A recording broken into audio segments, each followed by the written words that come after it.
උචිහා ඉටාචි වෛරය සහ කැපකිරීම අතර අතරමං වූ වීරයා.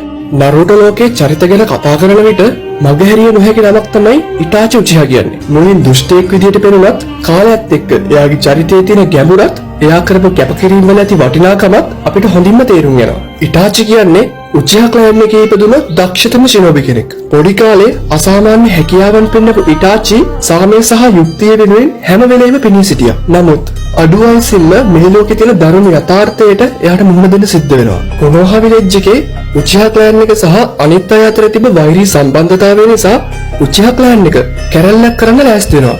මේ වෙලාවේ අවුරුදු 13ක් වෙච්ච ඉටාචිට තීරණයක් ගන්න සිද්ධ වෙනවා.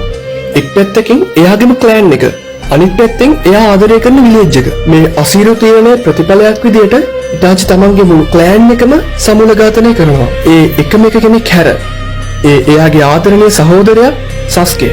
ඒ මොහොතේ ඉටාචි සස්කේට බොරු කියනවා.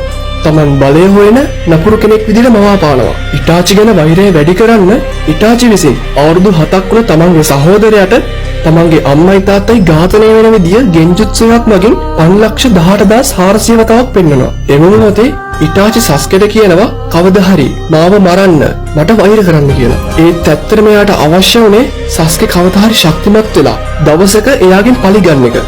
එතකොට සස්කේ කොනෝහා විලේජ්ගේ වීරයෙක් වෙනවා කියන අරමුණ තමයි ඉටාචිට තිබ්බේ.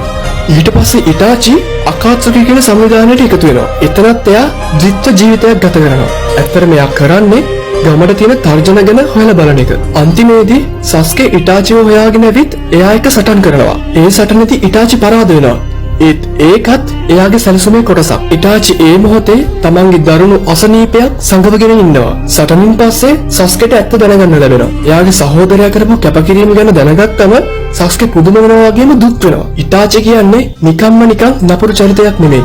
එයා තමන්ගේ ගම වෙනුවෙන්, තමන්ගේ සහෝදරයා වෙනුවෙන් තමන්ගේ ජීවිතයත් කැප කරපු වීරයෙක්. එයාගේ තීරණ ලීසි වුණේ නැහැ.